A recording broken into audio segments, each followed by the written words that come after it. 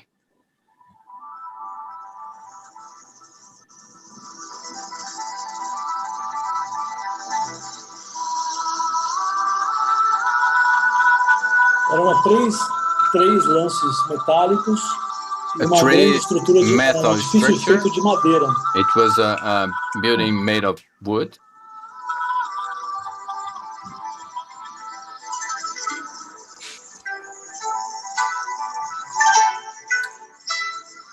O partido foi o MASP aqui de São Paulo, são duas grandes estruturas vermelhas. It's similar like the MASP in São Paulo. We have two big structures in its side. E esse Z é um ideograma em chinês que significa arte. Z is an ideogram in Chinese. It means art. Bacana. Oh, great. Que efeito, hein? What an effect.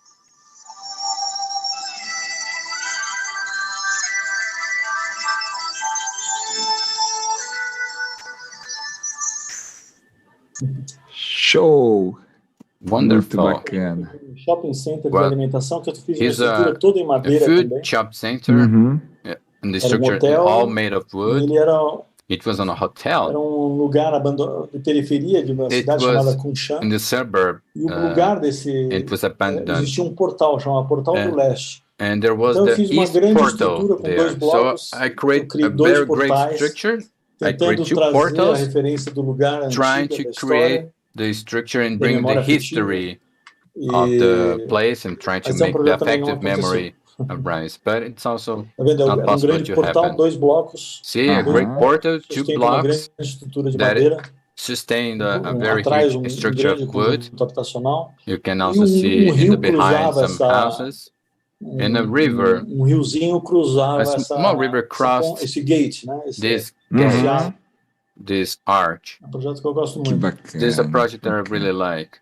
Muito leve. Very light. Foi o maior projeto que eu executei na China, um shopping center em Xangai. The biggest project that I Ele parte de uma estrutura antiga, de um esqueleto abandonado num bairro classe média de Xangai. Middle class e ele foi executado. In Shanghai. And it was designed and projected. Esse foi o maior projeto executado que eu tive na China. It was one of the most executable projects that I could Esse é o prêmio da Federação de Designers da Ásia Pacífico. Foi Asian Pacific Federation Prize. Redesenho de uma antiga fábrica de cimento. It's a redesign of an old cement company, que é ligado a uma antiga. Então eu tenho aqui prédio para startups. I had here aqui sala de reunião, for startup companies, meeting rooms, auditorium. Sim, aparece sim. Esse edifício vermelho para salas de aula. Here e aqui for um hotel classes, para estudantes que está and below you can see some hotel for students. E de barco você ia by boat campus. You could então esse aqui é uma fábrica de ideias. So this was a factory of ideas. De criação e exibição. And we have the other factories for creation and innovation. Really nice. Realmente eles estão investindo nessa questão da indústria criativa, né, da criatividade desse creativity industry. Esse é um projeto também muito curioso, né? This is a very curious project. It was for designed for one of the biggest universities in China. Aquelas antigas salas de aula convencionais. So those old and conventional traditional classrooms, the rich China de aula com tecnologia. Put all the technology in those areas. So when you enter in those traditional classrooms, you see supercomputers, projectors. Telas que sobem e descem, those screens that project. Que sem design, so they realized that without design, projecting classroom for the 21st century, that technology was not necessary. So I create a package to design 5,000 classrooms. Eu criei design. So I design a more contemporary project, essa sala com biombos and I tried to create with a special furniture adapted to the traditional classrooms.